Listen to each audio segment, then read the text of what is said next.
Okay, so I'm seeing more people come in. Hello, everybody. Um, if everybody can hear me, go ahead and give me a thumbs up emoji.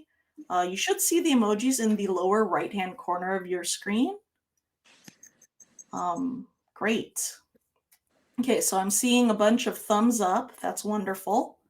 Um, let's see. I'm going to give it a couple more minutes for people to come in. But welcome. Thank you for joining us on this Wednesday evening. We're very, very excited to have all of you here.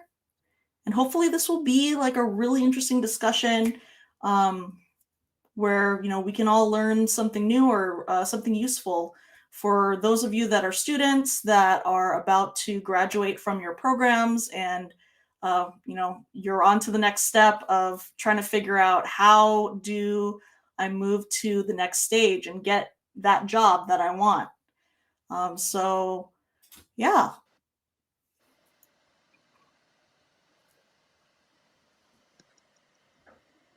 Okay. I'm seeing more and more people show up. Wonderful. Yeah, see, this would be the time where like the elevator music would be like doo doo doo doo doo. Oh,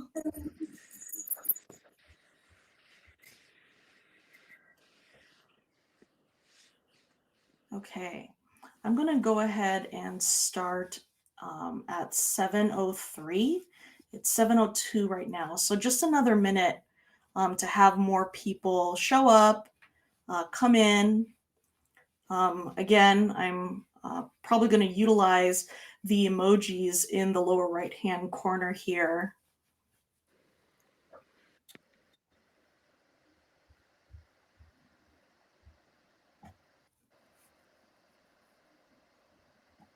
Let's see. Yeah, a couple more people have come in. That's great. Okay, if you guys can hear me and see my PowerPoint, can you guys click on the clapping hands emoji? Okay. Yeah, if you can hear me and see my PowerPoint, the blue post-graduation, how do I find a job? Go ahead and click on that clapping emoji in the lower right-hand corner.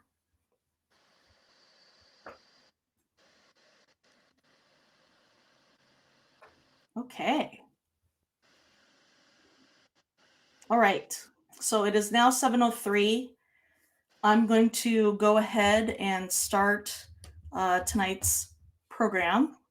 Welcome, everybody. My name is Jen Garcia, and I'm the Washington HIMSS Scholarship Chairperson, and I'm also the Student Engagement Committee Chairperson for Washington HIMSS. Welcome to tonight's event. This is called Post-Graduation, How Do I Find a Job? And other students' questions about what comes next. As I had said before, we're really excited about putting on this online event for all of you guys. This is our first online event co-hosted by the Washington HIMSS Student Engagement Committee and Bellevue College's Shine Student Organization. So welcome to our online panelist event. Okay, so what I'm going to do is I'm going to go into the PowerPoint so you can see a little bit of a larger screen about it. So we're going to go ahead and just go through a little agenda about what to expect tonight. So I'm going to give a little bit of information about Washington HIMSS, the Student Engagement Committee, and then we're also going to have a student speak about the Shine Student Organization. Then we will begin with an introduction of our panelists, and then we'll start the discussion. We'll end tonight with a Q&A session and a survey. So just a little run through about what to expect tonight. So HIMSS is a mission-driven nonprofit organization. It offers a unique depth and breadth of expertise in health innovation, public policy, workforce development, research, and analytics to advise global leaders, stakeholders, and influencers on best practices in health information and technology. You can learn more about us at www.washingtonhimsschapter.org. I have one of the Shine officers, Serena, putting link information into the chat box. Serena, if you could go ahead and put in the website of washingtonhimschapter.org. You can also see it at the bottom of this slide. And a little bit about our mission and vision of HIMSS. You can see it here on the screen. You can also read more about it at the website link that we'll put in the chat box. And I don't think your slides are moving. Oh.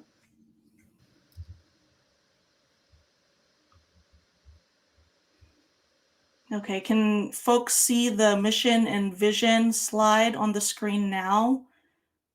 Maybe I have to take it out of PowerPoint mode.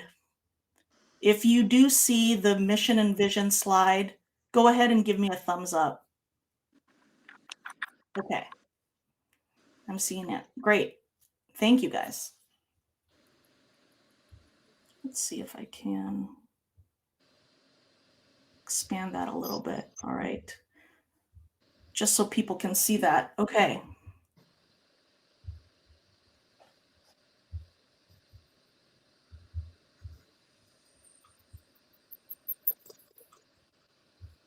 And I just wanted to highlight a couple of our sponsors for Washington HIMSS chapter.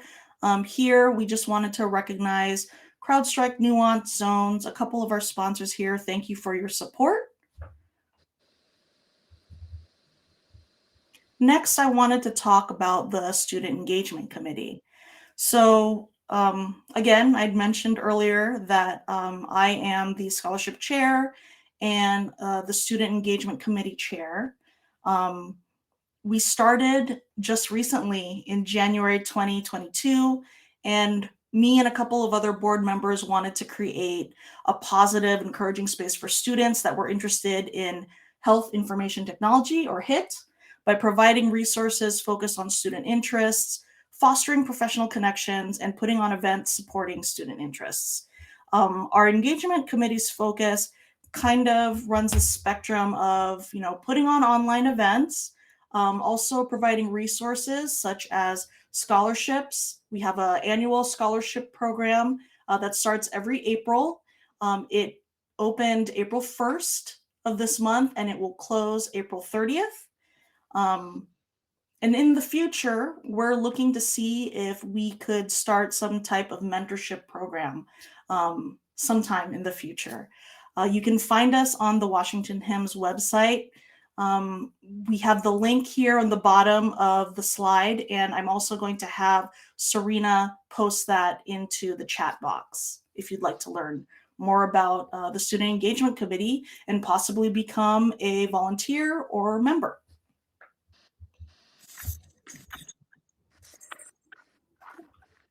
Okay. So next, what I'm going to do is I'm going to introduce one of the Shine officers from Bellevue College. This is Danya, and she is part of the healthcare informatics program at Bellevue College. Go ahead, Danya. Thank you, Jen. Hi, everyone. I just realized I'm frozen on the screen, but smile is genuine. So my name is Danya. I am the current Shine Club treasurer. Our president is Karen Jenkins, and our advisor is Eric Stewart. On behalf of all of us, I want to thank everyone for joining us for today's panelist event. We are excited to have this opportunity to collaborate with HIMSS on this event. A bit about SHINE. It is a student-run organization, and it stands for Society of Healthcare Informatics, Networking, and Education. This club came into fruition in 2020-21 with the goal of creating a network at Bellevue College and to develop and mentor students towards leadership roles within our profession. It is, of course, free to join, and everyone is welcome. Great. Thank you so much, Danya. So as you can see on this slide, we have an email that you can reach out to if you have any questions about the SHINE organization. We also have a website of SHINE here posted on the slide. If you were interested in joining, volunteering, or if you just had an inquiry about SHINE, we have this information here, and Serena is also going to post that in the chat box.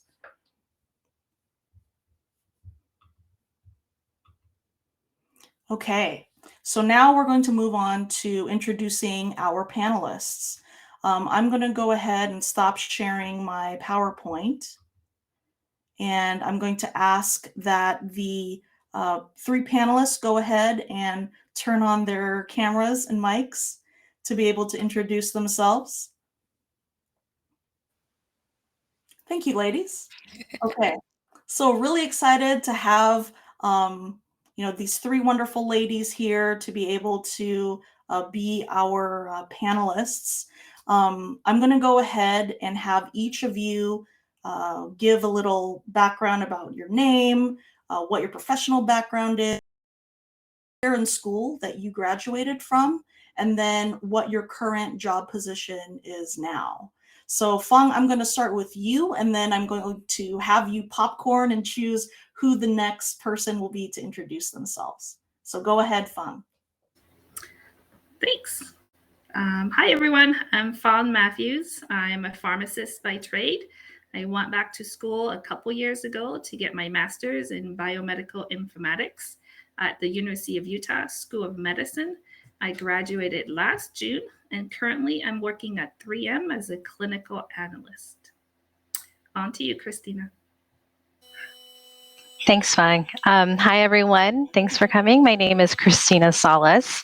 I have background in public health, and I went to get my master's degree from the University of Washington and graduated in 2019. I got my degree in clinical informatics and patient-centered technologies, and now I'm currently a practitioner liaison specialist for UW Medicine. Handing it over to Nellie now. Thanks, Christina. Hi, everyone. My name is Nellie Ratsmy. I started as a medical assistant about 7 years ago, and now I'm a data coordinator at Fred Hutch Cancer Research Center, where I decided to go back to school for my bachelor's at Bellevue College to get my degree in healthcare informatics, which I graduated in August of last year. Great. Thank you, ladies. Okay. So I wanted to start the discussion with a word cloud activity for all of us. I'm going to go ahead and I'm going to share my screen here. Let's see. Okay. So you can either take your phones and scan the QR code in the upper left-hand corner of the screen. Or you can click on a link that we are going to post in the chat for Slido.com, or you could go to Slido.com and just type in this 6-digit number. I'm going to go ahead and have you guys answer this question. In one word, how would you describe your feelings about what to do after graduation? So everybody, let's give a few minutes or maybe a minute, minute and a half to scan the QR code, put in one word that would describe your feelings about what to do after graduation. We're seeing lost, uncertain, nervous. I'm seeing about 5, now 7 people in the upper right-hand corner of the screen come in and be a part of our word cloud activity. Let's see if we can get it up to, I don't know, maybe 20. Now we're at 13, so we're close. Yeah, let's keep it going. So we have about 13 people. Can we see if we can get it up to 20? Maybe that's all that we got. We have, oh, okay, it's climbing. It's still going. So I'm seeing uncertain, unsure, nervous. Someone wrote down decisions. Yeah, that makes sense. Scattered, reassess, feeling lost, anxious. Okay. You have it up to 15. Overwhelmed. Okay, any more? Okay. So I'm going to go ahead and I'm going to stop the poll, lock voting. So it looks like we have nervous as like number one word to describe your feelings about what to do after graduation. And then uncertain and unsure come at a close second. Very interesting. So to start off our discussion, ladies, I am bringing the question to you.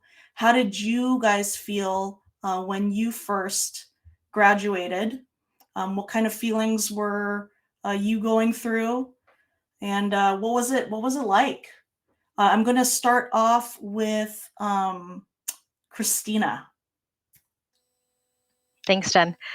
So, of course, graduating is very thrilling, of course, but I definitely echo your sentiments that all of you have provided in the answers there. It's a lot of nervousness and uncertainty, and that's definitely normal. I just think overall, you should just be proud of yourself. It's a lot of work having to go through everything you've gone through with school. And I feel like we don't really give ourselves credit for that. So, all of you who are going to be graduating soon, definitely give yourself a pat on the back because it's a lot of work and you did it. So, just definitely remember to be proud of yourself. But I know for me, I was really excited. I feel like most of my 20s um, going in and out of school. I started doing the LPN program, graduated from that, went into public health, and then went into grad school. But it was definitely worth it. And I just think, um, just to never lose focus and just be proud of yourself. But graduating was definitely thrilling. And again, it's okay to be nervous, but just, that's normal for everyone. So Yeah.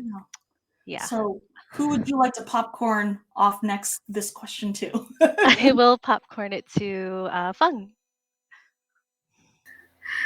Thanks, Christina. I love that popcorn thing on there. So I think being nervous is natural, just like what Christina was saying.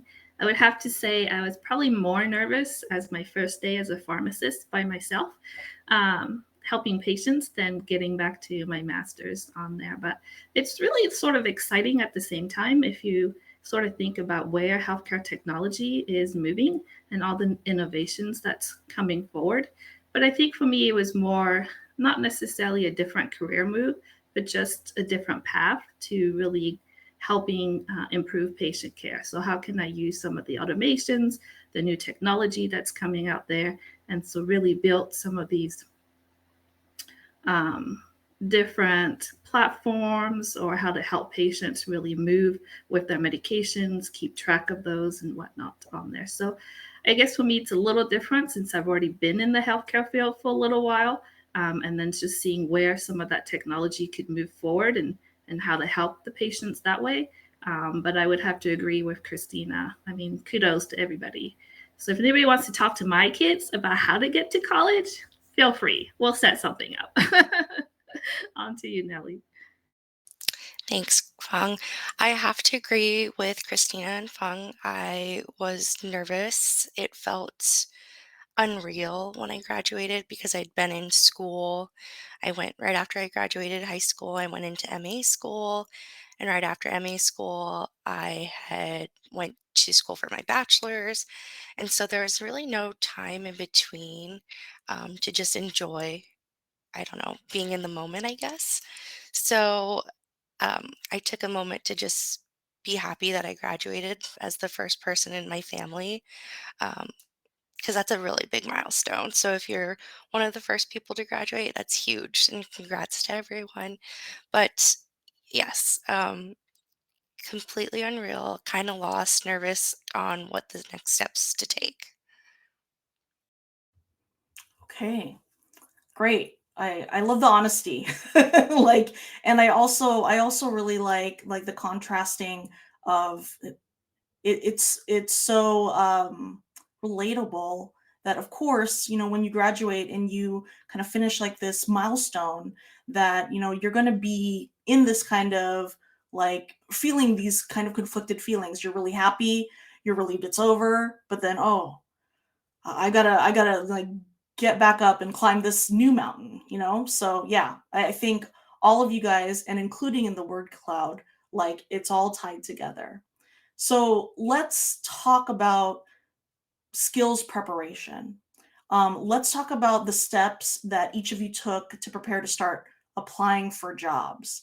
I'm going to go ahead and start with Nellie first. Okay, thanks, Jen. Um, well, for me, I started to do a lot more networking with my colleagues, my manager, kind of getting to know um, the people in the workforce that I've come across. So, talking with my IT peers, talking to the service desk peers, and also discussing with the providers because being working in primary care, there were so many tools that were available to us that we just did not know how to work. And it totally not, well, I guess there's just a lot to learn and not enough people to teach us, essentially.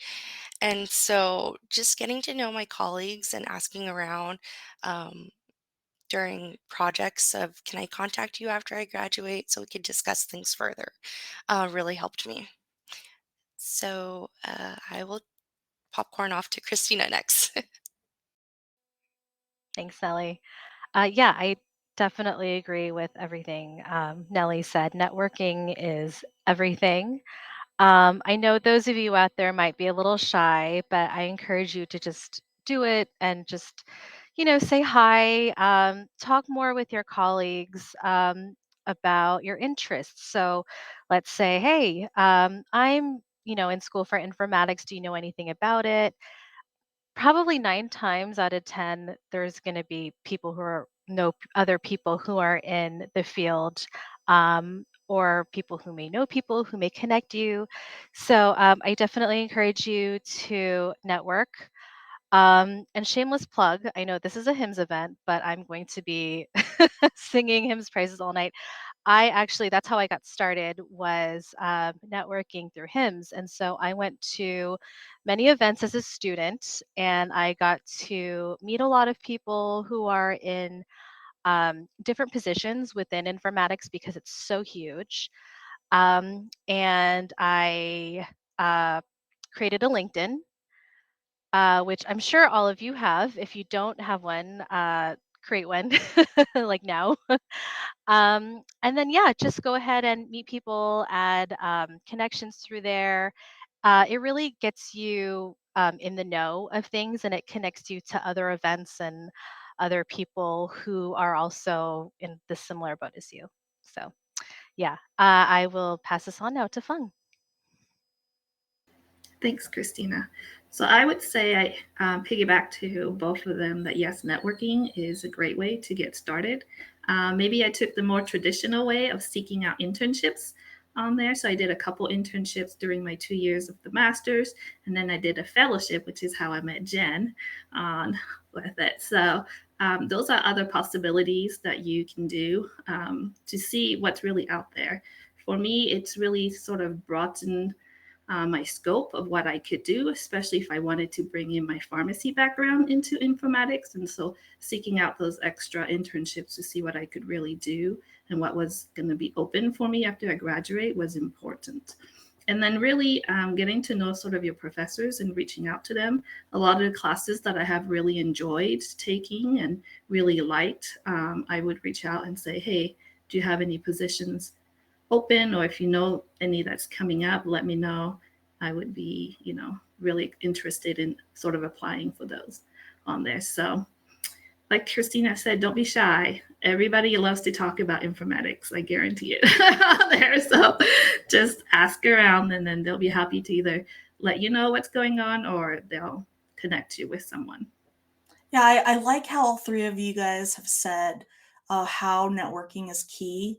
I also want to do another shameless plug, not a HIMSS one, but an organization that HIMSS has had a partnership with in the past, and hopefully, for future events too. So Fung had mentioned that she and I had met during a fellowship. That fellowship is the Cambia Grove Innovator Fellowship. We both were chosen in July of 2020 for this Innovator Fellowship through Cambia Grove.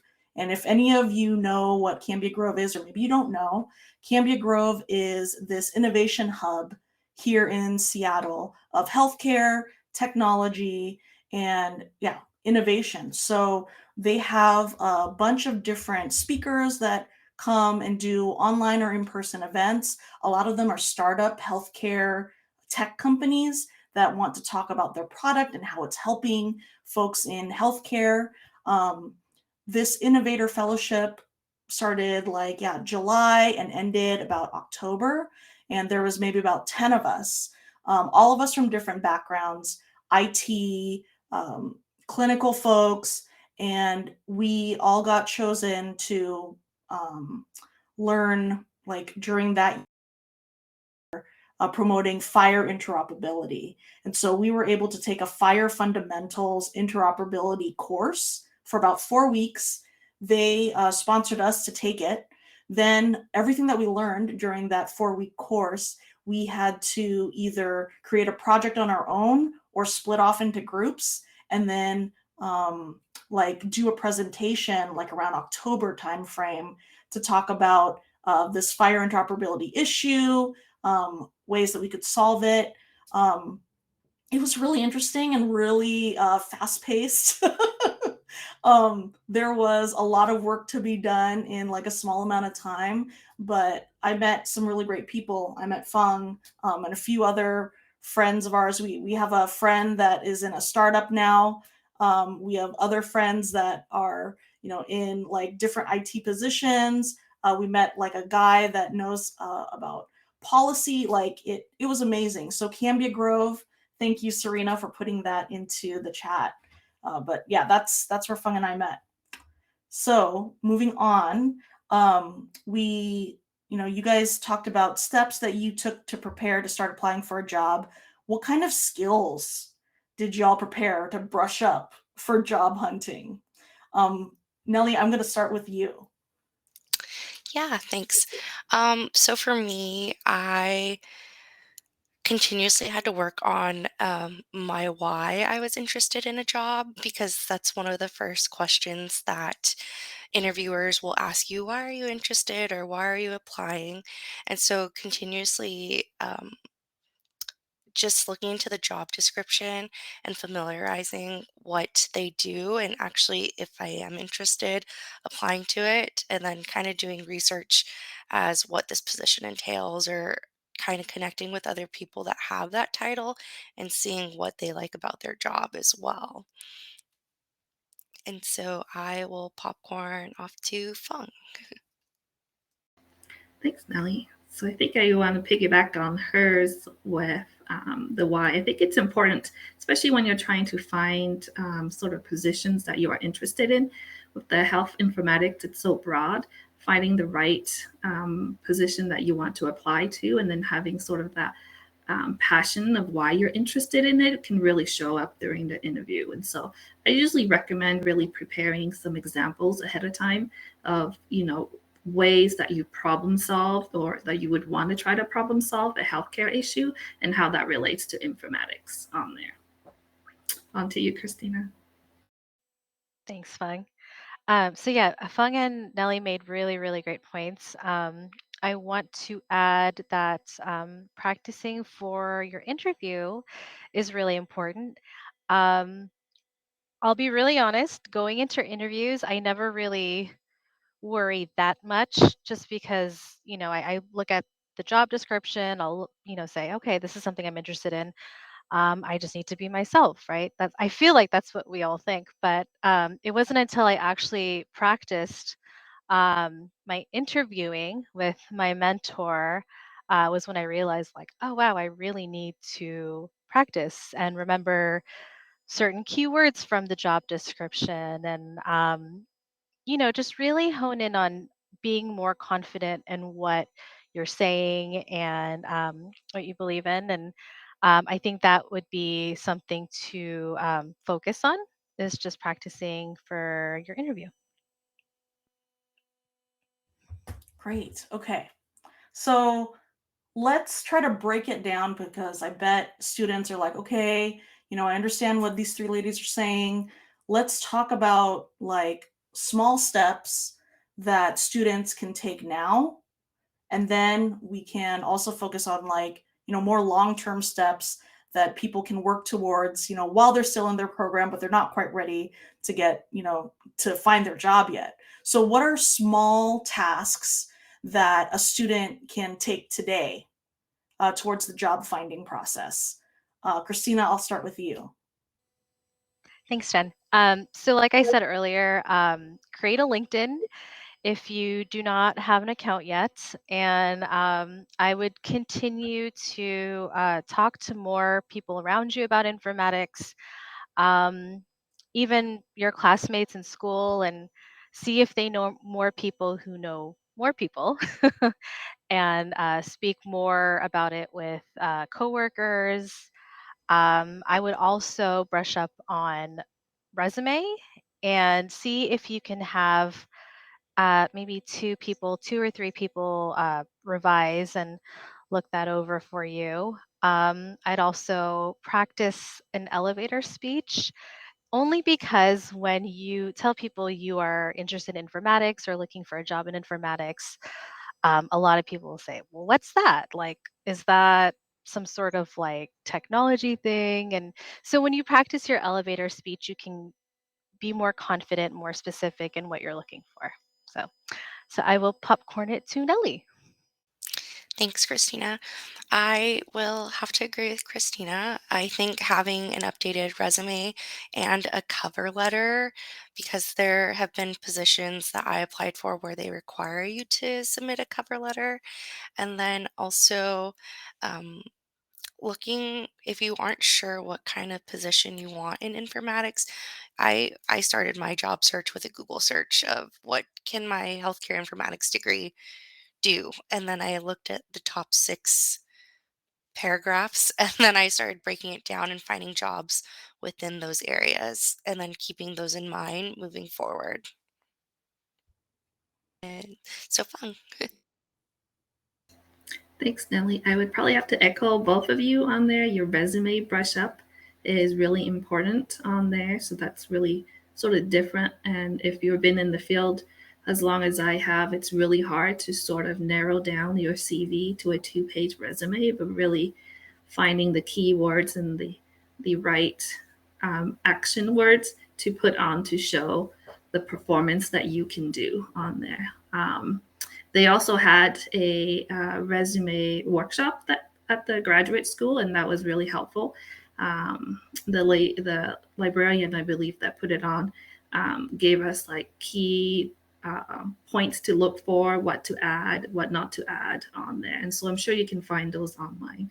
But to follow on the LinkedIn, I would agree that you probably would need a LinkedIn account. But what you can also do on LinkedIn is follow other sort of channels on there. And so I would follow AI, machine learning, health informatics, pharmacy informatics. And so those are a great way to sort of see what trends is happening in the healthcare world, in the technology and innovations, and then give you sort of a sense of where it's going, and then what you can learn from it on there. So you can apply that to some of your interview positions, since you're not working in that field yet, but you do understand where it's going and what you need on there. So Yeah, great. I also want to add that, these, like, if you did a Google search, or if you looked on these job sites like Monster or Indeed.com, or yeah, LinkedIn too, also post job sites. You can also put on um, like a weekly or daily job posting alert to your email, just so that you can see what's coming in and what's trending in your area as far as jobs that are coming in. I would also suggest that to students. Another thing that I was thinking about, because we kind of, like the three of you guys kind of talked about, like small tasks, medium tasks. I'm thinking also like a long-term task is while you're networking with people, you should already start planting seeds that, hey, I'm working with you on this internship or this fellowship, or I'm volunteering with your professional organization. I might reach out to you for a letter of reference when I start looking for a job. So I know, like in my place of work, my manager taught me that throughout the year that I was like doing stuff for my manager, like create a list of like the tasks that you did with, that particular person that you're asking for a letter of reference for.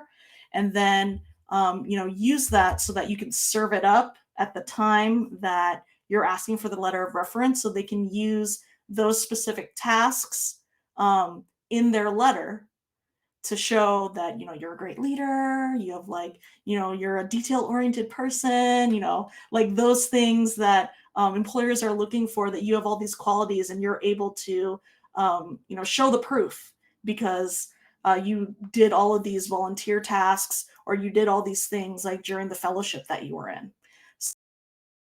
Suggest that to you guys, students that are watching. So yeah, there's like a whole spectrum of like things that you can do today, and then things that you can do later down on the line, tomorrow, next week, months from now. So yeah, great. Okay, so let's take another Slido break. I'm going to have the speakers take a drink of water. We've been talking a lot. I wanted to move on to this next poll, or this next question.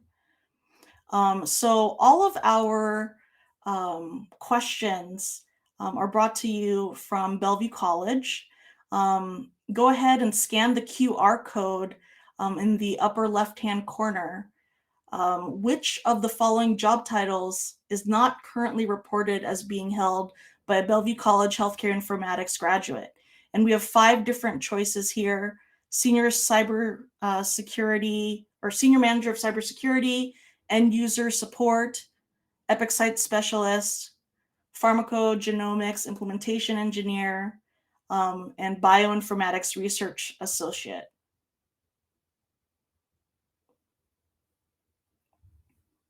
So far, we've had 2 people enter the poll. Which one do you guys think it is? Which of the following titles is not currently reported as being held by a Bellevue College Healthcare Informatics graduate?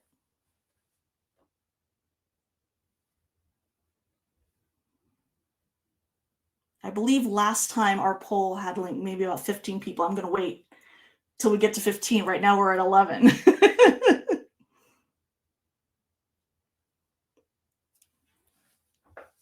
Okay. Almost there.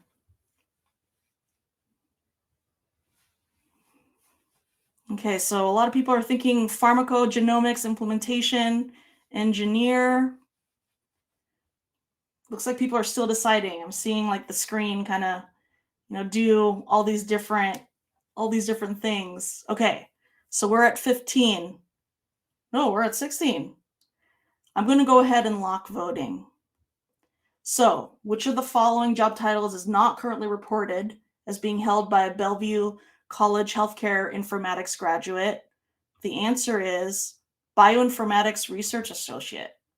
So all the rest of these, Epic site specialist, manager in cybersecurity, end user support, pharmacogenomics implementation engineer, we have had Bellevue College graduates report that they were able to find jobs in these fields. Okay, awesome. All right, so I'm going to go back to our panelists. Let's talk about the job search process. And let's talk about the steps that you guys took in your search process. a lot of students have been asking me, what search terms did you guys use when searching for a job? And then were there certain tools that were more helpful than others when you were trying to find a job? So Nellie, I'm going to start with you. Thanks, Jen. I use LinkedIn, and on LinkedIn and Google, you can job search. Well, first, I first started with Google, as I mentioned before, to figure out what my degree can do in this field. And then I used those kind of top 5 or top 10 terms, and I started Googling and putting my search into LinkedIn. Also, Indeed and Google, they all offer you kind of email reminders of when a job with this keyword populates in your area. And then I also I use TikTok as a way to find kind of what other healthcare informatics specialists were doing with their degree. And there's a lot of information on there, surprisingly. So, yeah, I will pass it off to Fung. Thanks, Nellie. I I actually started with going on the AMIA website on there because I really wanted to see if there were sort of roles that combined the pharmacy side and the informatics side. So when I went through and looked on some of their job positions, I could see sort of the titles that they were being used, and then from there I went onto LinkedIn. I didn't have much success on Indeed, more toward LinkedIn, and then putting in sort of keywords, and sort of not all sort of informatics terms per se. So like looking for data analyst, healthcare technicians, into the informatics side, healthcare technologist, clinical analyst, and so forth. But then we were also really lucky that one of our professors at the graduate school would continually send out emails of positions that would reach out to him. So the other companies that were seeking out graduates, he would send those out to all of us. I still get them today with it. And then lastly, like I mentioned, I would email my professors and let them know, hey, I'm looking. If you have any positions open, let me know. I've had 2 that reached out and say, hey, we know Intermountain Healthcare is going to be looking for an analyst in the next couple months. I'll be in touch, and so forth on there. So networking again is kind of key. Christina? Thanks, Fung. Yeah, so Nellie and Fung really brought it home as far as with job searching. So what I did was I also went on LinkedIn and I typed up so many different titles.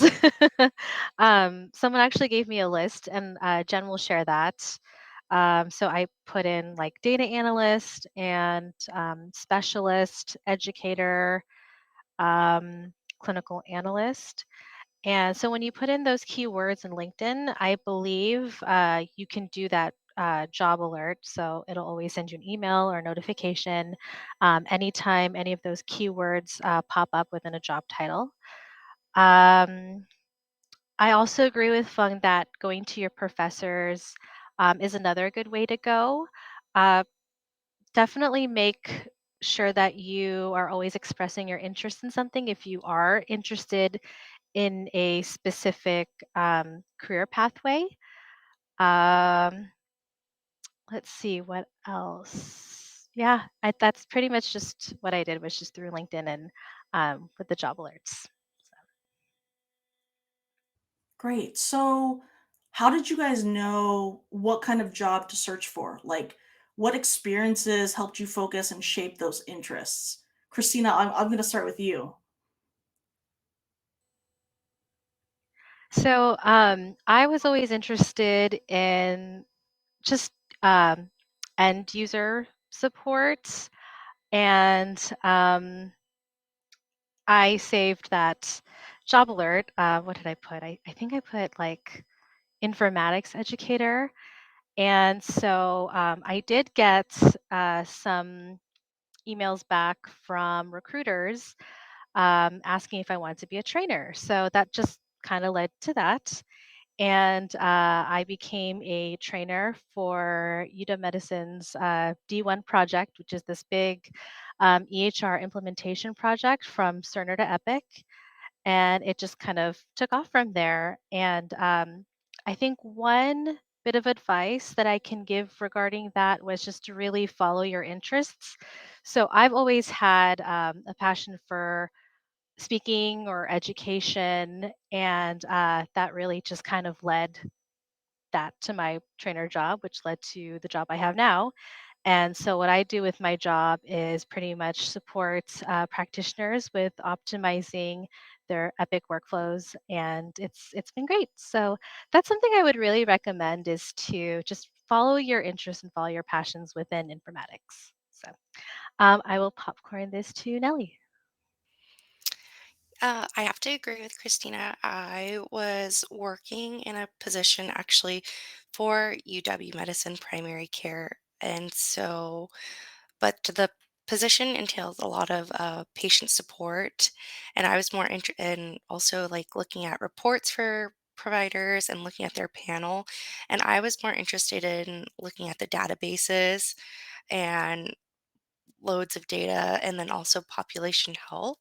So I kind of brought that all together to look up my search terms of like population health analyst and then also um, kind of data coordinator, data analytics to broaden the terms because population health is a very distinct and unique term that there weren't too many positions open at the time.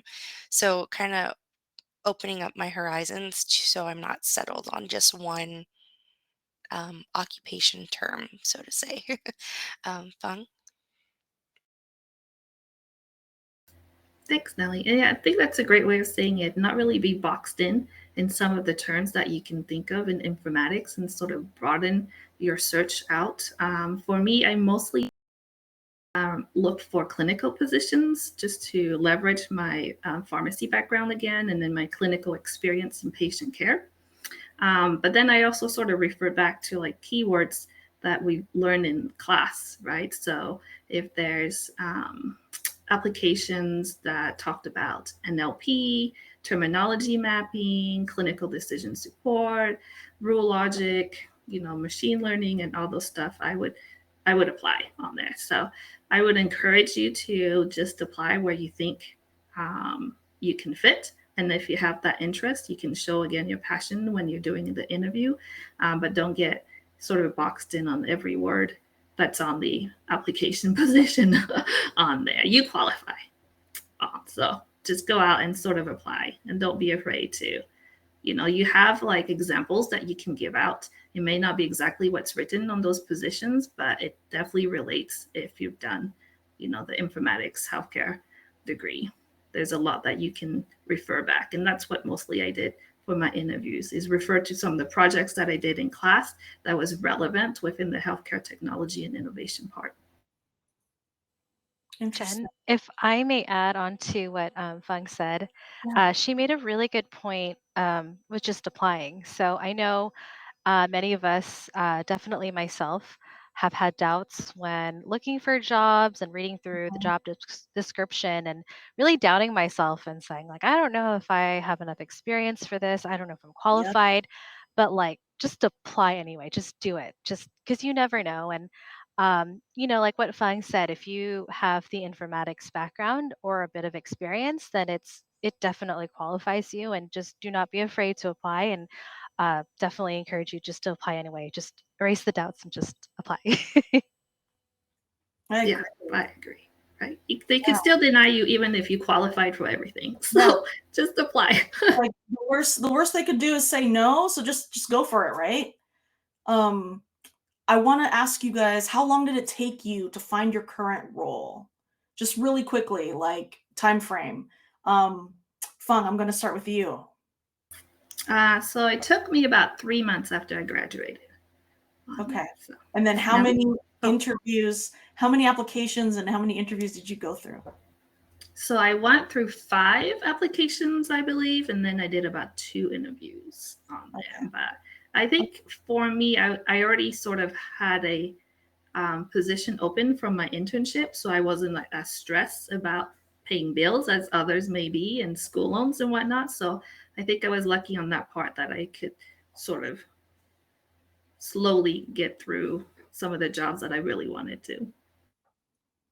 Okay. And then who were you going to? Sorry, I was going to pass it to Nellie. I interrupted. Thanks, Fog. For me, it took 6 months. So 6 months of really looking and applying.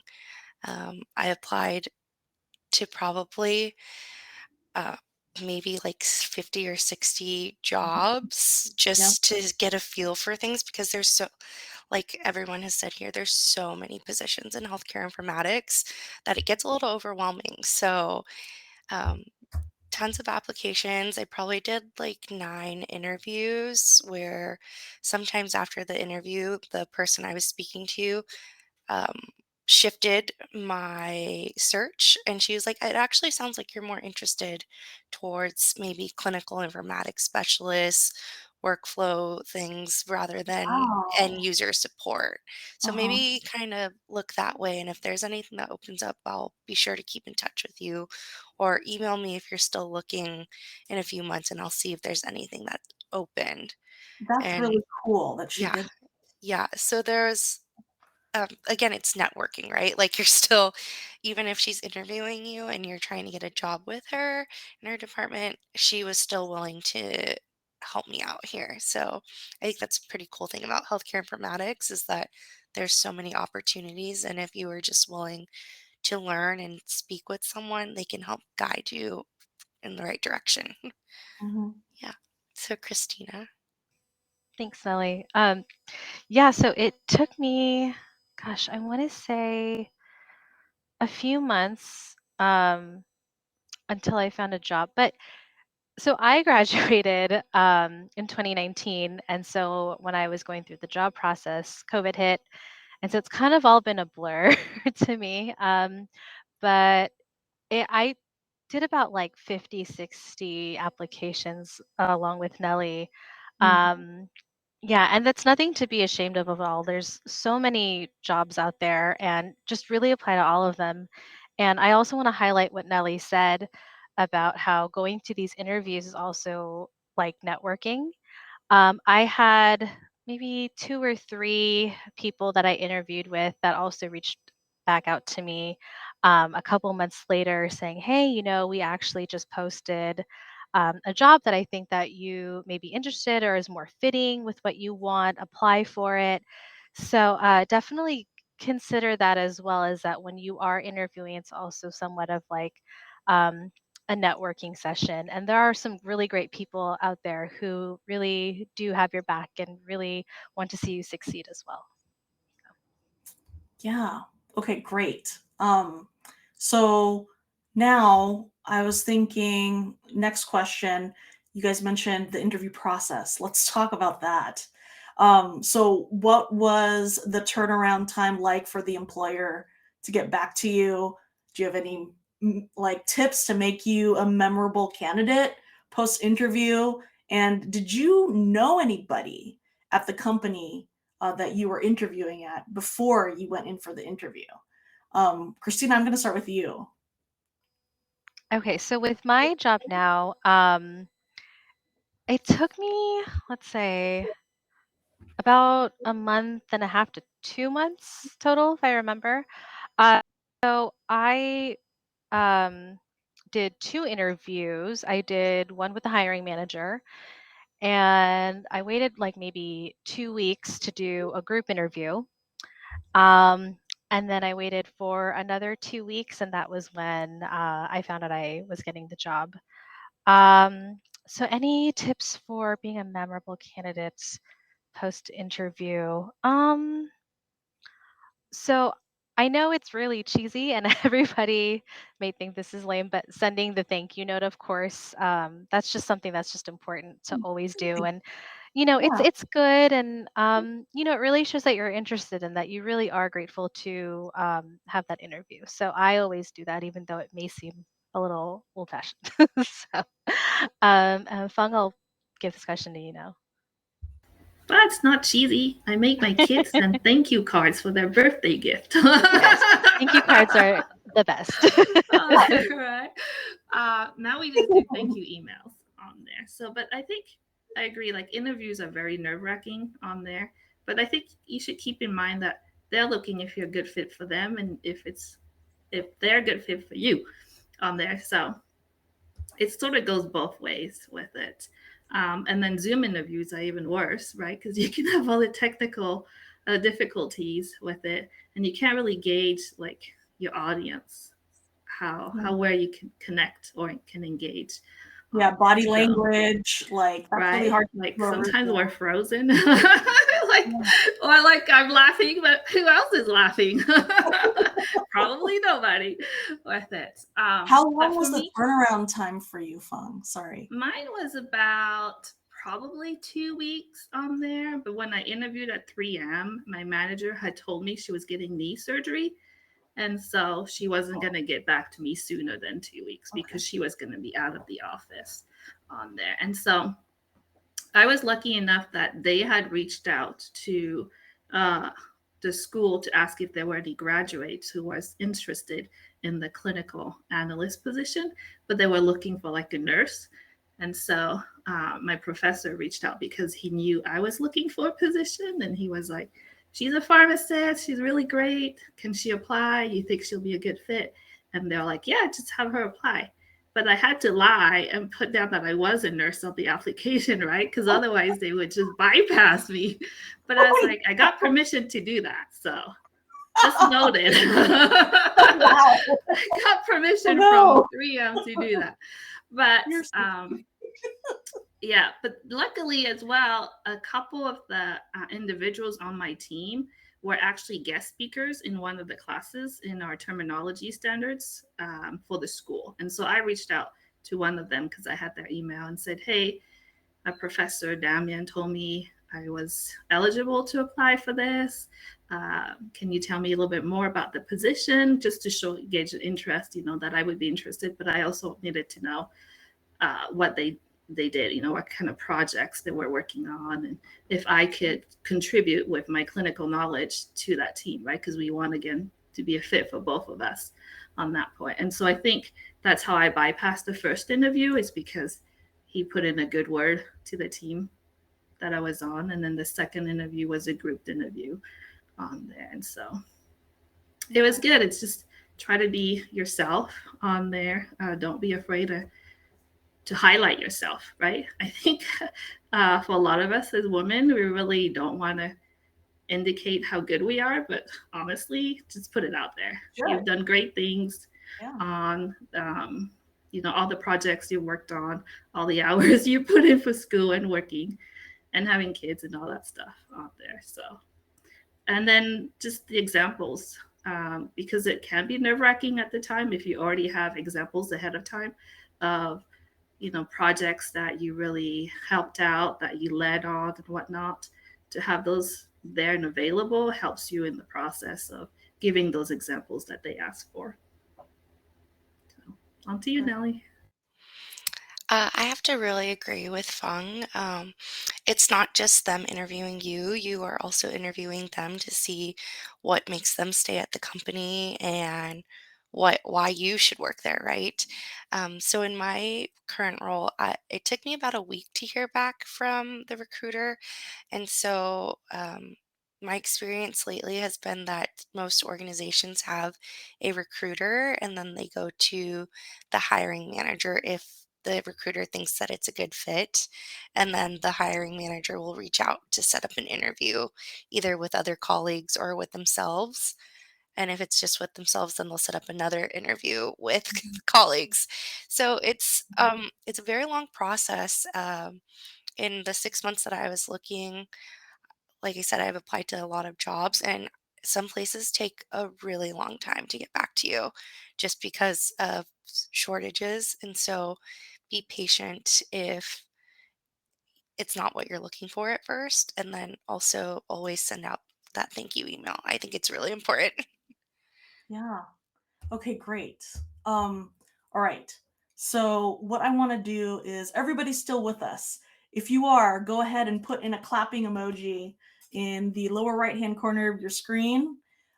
Please put in a clapping emoji if you're still with us. Again, we're going to take one more little break. I'm going to go ahead and share my screen for the next little Slido poll that we're doing.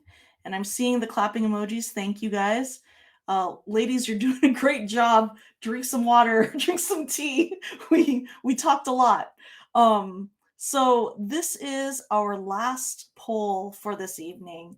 Go ahead and scan the QR code or type in the Slido or click on the link that's in the chat box. What is the most common type of job field for a Bellevue College clinical informatics graduate to report being employed by? Look at that thing go. Okay, so we have a lot of people going for the care delivery organizations, IT, not so much pharmaceutical. Now it's like going back and forth. We're at 12 people so far that have put in to the active poll. I'm still looking for, I know we had like 16 last time. Maybe there are 2 more people that need to put in their vote and scan the QR code. Okay, so we're at 15. All right. What I'm going to do is I'm going to go ahead and I'm going to lock voting. All right. So people are thinking 50-50 on care delivery organizations and IT. And the answer is actually care delivery organizations, y'all.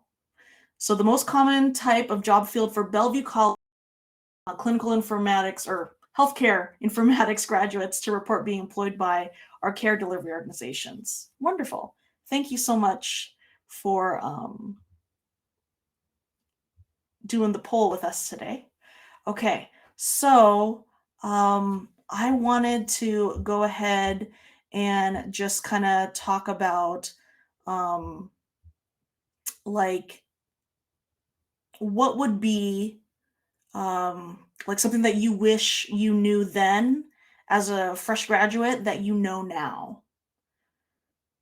So I'm going to go ahead and I'm going to start with Feng on this. What do you wish that you knew then that you know now? That's a tough one. Don't remember what I wrote.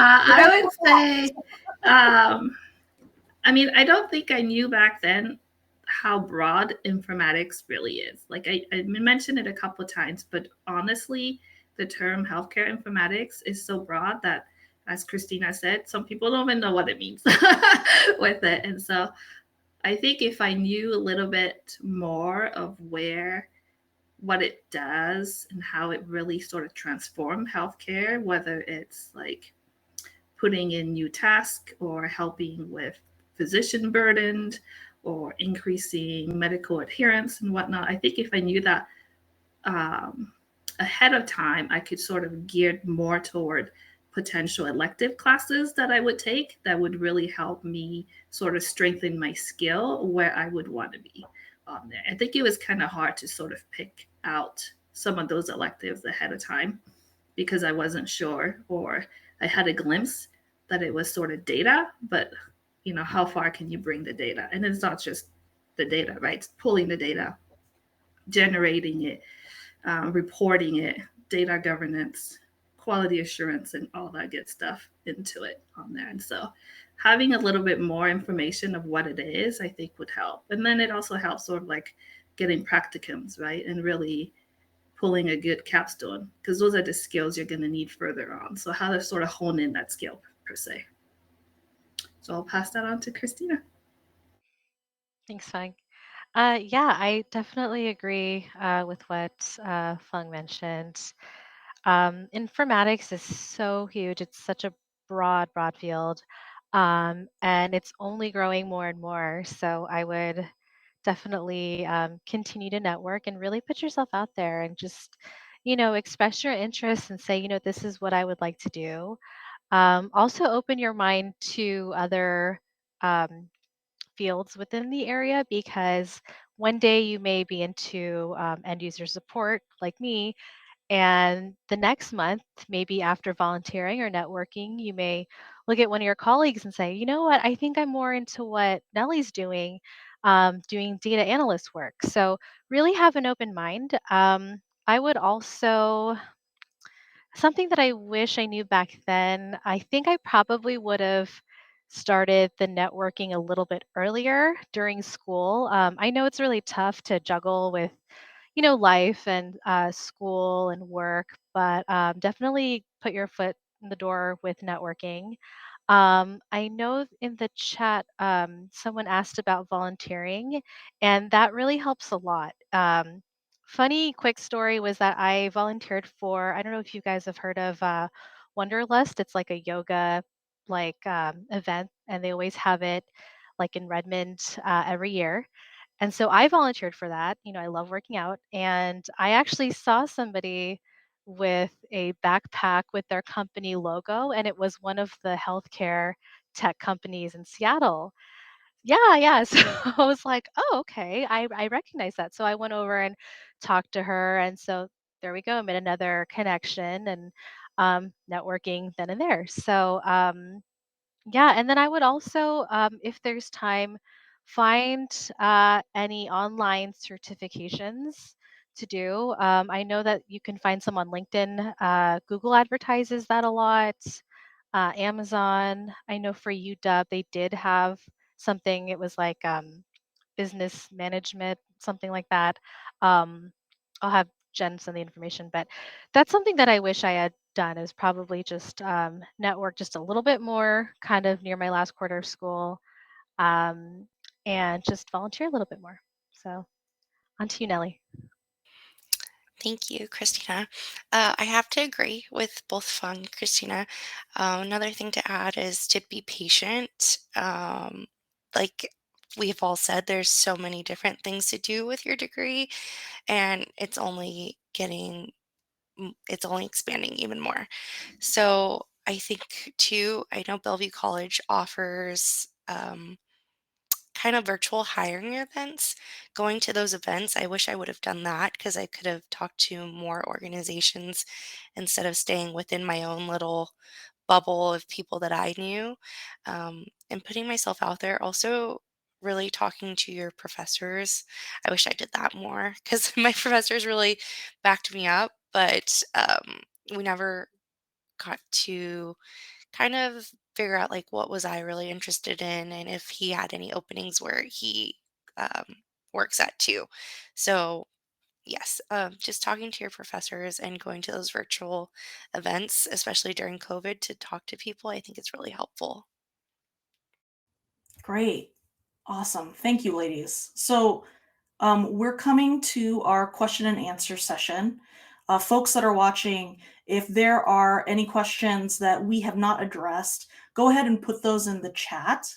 I just wanted to kind of end our discussion by saying that, hey, everybody who is, a student out there, we all know that going to school and getting a certification or finishing a program is a process. Looking for a job after you graduate is also a process. This is just a reminder to relish in that process because, it makes you grow, it challenges you, and you learn new things about yourself through that process, as difficult as it may be, and as nerve-wracking or as uncertain as it may be. So just wanted to put that out there. I really, really hope that you guys enjoyed our discussion today. Again, go ahead and if you have any questions for our panelists about what we talked about, or if there are any questions that haven't been addressed, go ahead and put those in the chat. I wanted to have Serena kind of read those off as soon as we get them in the chat. Let's see. All right, we have a question. Miranda wants to know any other things we can do now to help beef up our resume. Who'd like to take that? One of you ladies? I can try it on there. So for mine, I added a lot of the projects from school.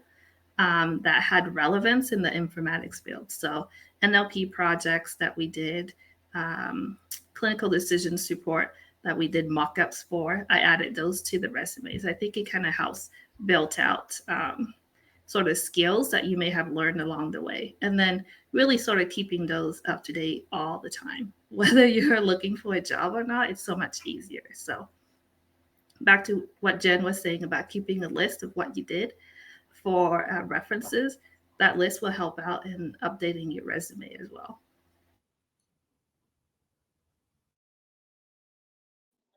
All right, we have another question. Anita wants to know if any of you ladies were asked for your portfolio during an interview.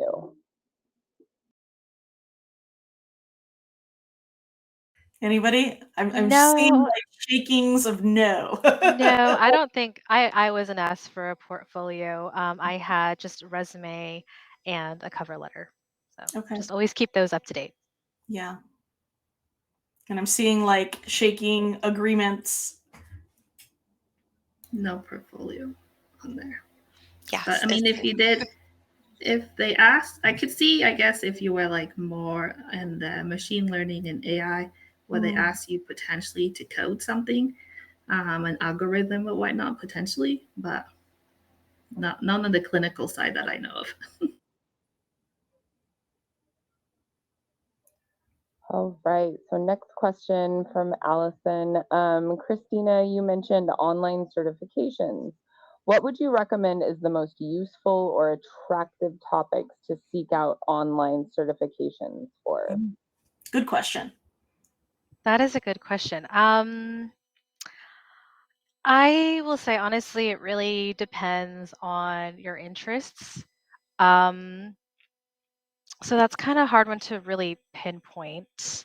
But let's say if, within informatics, one day you would like to be a leader or manage, I would probably look into online certifications with leadership or project management. Um, or let's say you want to be more into the technical stuff. So I would look into kind of what Nellie's doing with the data analyst certifications. Fung, Nellie, do you guys have anything else to add? Not. If you were looking for more of the analytical side, I would recommend SQL, Python, Excel. There are, I know Khan Academy offers SQL, and like you go through the lessons and then knowledge checks. So you could do that if you need to brush up on it. And then also Google offers a lot of free certifications as well. So I know that there's a few free online tools that offer these certifications. So just look into like Google free certifications. Yep, I would agree. SQL comes in very handy, those on there. So those are pretty good. And then there's always fire, right, Jen? Ooh, there's always fire. Wow. Yeah, that was a that was an eye-opening course. I know Google has a Google Data Analytics one, so if you want to Google Data Analytics, I don't know if it's free though, but I do know that there's like a course in it. I know that if you look at Coursera.com, they offer different data analytics courses. Like there's ones that are Excel based. I know in my job I use a lot of Excel, and Excel is not my strong point, so I have been looking at Excel certificates. So yeah, maybe that would be a good place to start. Google Data Analytics or Coursera. I think for the first month for Coursera it's free, and then like every month after it's like $43 or $49 a month or something like that. I have to add, so General Assembly, I'm looking at my phone now.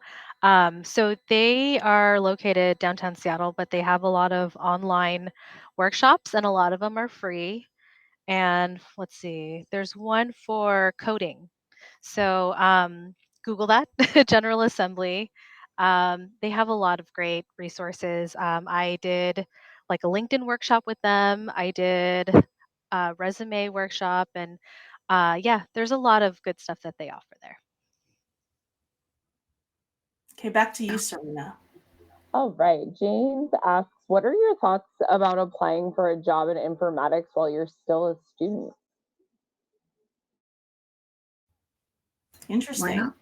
I think it depends how far along you are in school. If it's your last year, then yeah, you can still apply because sometimes it does get back to you, and then some do work with you to wait. Maybe you start out as an intern and then full on position after you graduate. So I have a colleague right now who he's one of my coworkers. He's finishing up his master's degree.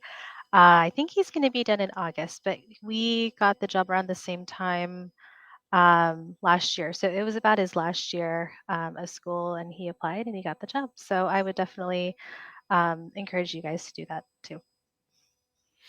Yeah, I have to agree. I have a colleague who is part-time at my position, and she's finishing up school and then working on site with us as well. So I think it's a good idea. All right. And then the next question is from Muriel, asks, how long does it take to be called back, to be called for an interview? Excuse me. I know that we had mentioned about turnaround time in interviews. We had mentioned about sometimes it depends. I know Feng, you had mentioned that when you were interviewed, you kind of already knew like you already knew the company that you're interviewing for. You did the interview, but then for them to follow up with you, the manager had like a personal issue. They were going to surgery, so it took a while for them to get back to you.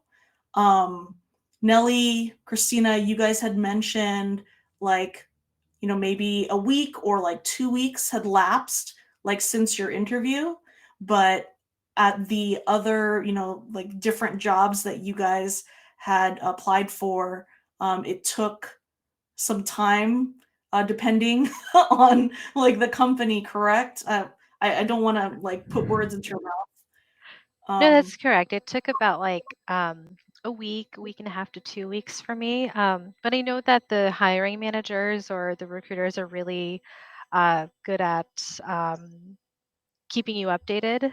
Let's say if you're supposed to get an answer by, the end of the week, if they would delay it, they would just keep in touch and say, it'll probably be another week or two, but thanks for your patience. So they're usually pretty good at keeping you updated. But I think for me, in my experience, it took about like a week and a half to 2 weeks.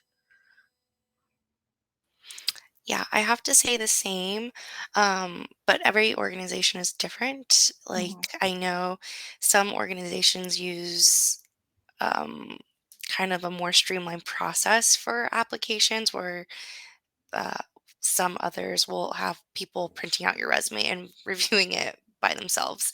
So I guess it just depends on where you're applying, and keep in mind if they're a bigger organization or if it's a smaller organization. All right. And another question, Miranda is asking, do you work from home in your current position? I'm Yep. seeing head nods, yes. I'm fully remote, and it's great. I do a hybrid model, so I work from home, and then about once a month I go into the office and meet with our teams. And the other times I am on site meeting with our providers and doing optimization sessions with them. So but it's great. I love doing both. I'm also a hybrid model where I will go into office when needed or if there's any meetings that are necessary. But other than that, I'm able to work from home.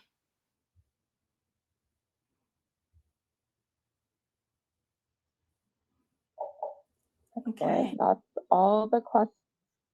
Are any other questions out there? I think that's what we got, huh? That's some great questions. Thanks, guys. Yeah. There was also for the panelists quite a few thank yous for being here and for the presentation. Awesome. Wonderful. Okay, so what I wanted to do to close, since it's 8:20, so I know it's late, especially for one of our panelists that is in Utah. I wanted to have you guys go ahead and scan this QR code for a survey. So this survey is going to help Shine and Washington HIMSS Student Engagement Committee kind of figure out what our next steps are going forward. We'd really be interested in knowing what types of events you guys are interested in seeing in the future. And also we have kind of like an open question of how you guys felt about tonight's event, and if there were any pieces of feedback that we could do to improve, or if you guys just really liked it, we would like that feedback as well. Go ahead and please scan this QR code. And I'm also going to have Serena put it in the chat box so that you guys can just click on it if you are unable to scan. Then I'd just like to end with plugging our Washington HIMSS website. We already shared these links with you, but yeah, here, to join WashingtonHIMSSchapter.org, we have that link. We also have kind of our own LinkedIn. This is HIMSS LinkedIn. It's called Accelerate. So if you connect with us as a HIMSS member, HIMSS members are the folks that get access to accelerate.com. This kind of works where you'll be able to see our events. Any meeting notes that we have for our various committees will be posted up accelerate.com. So please join that if you're interested in learning more about the Student Engagement Committee or any other Washington HIMSS committees. If you had any inquiries about HIMSS, you can contact them at washington.info@himsschapter.org. If you had any questions about our scholarship program, which is currently now open and closes April 30th, you can contact me at wa.scholarship@himsschapter.org. Then also we have also previously shared the connections with Shine and how to contact Shine if you are interested in being a member or a volunteer. We're going to go ahead and also put those in the chat box. They have already been, shared already. But yeah, those are our piece of information to connect with either Washington HIMSS or Shine or both if you're interested in being a member or a volunteer. So we're ending at 8:22. I just wanted to say on behalf of the Student Engagement Committee here at Washington HIMSS and also our lovely Shine student organization, thank you. Thank you to all of our 3 wonderful panelists. Thank you for sharing your stories. You guys are amazing, like women of color, so intelligent. Loved all the pearls of wisdom that you guys shared with us tonight. Thank you to the attendees that came on this evening and participated in our discussion. We hope you guys have all walked away with a little bit of knowledge and a little bit of relief so that, when you get to post-graduation and you guys start looking for jobs, hopefully this information has set you up to feel a little less uncertain, a little less nervous, and just feeling good about living in this process that you're going to be, either you are in or you're going to be going through soon. So thank you, everybody. Go ahead and log off. Hope you have a wonderful evening. And on behalf of Shine and the Washington Student Engagement Committee, thank you so much. Great.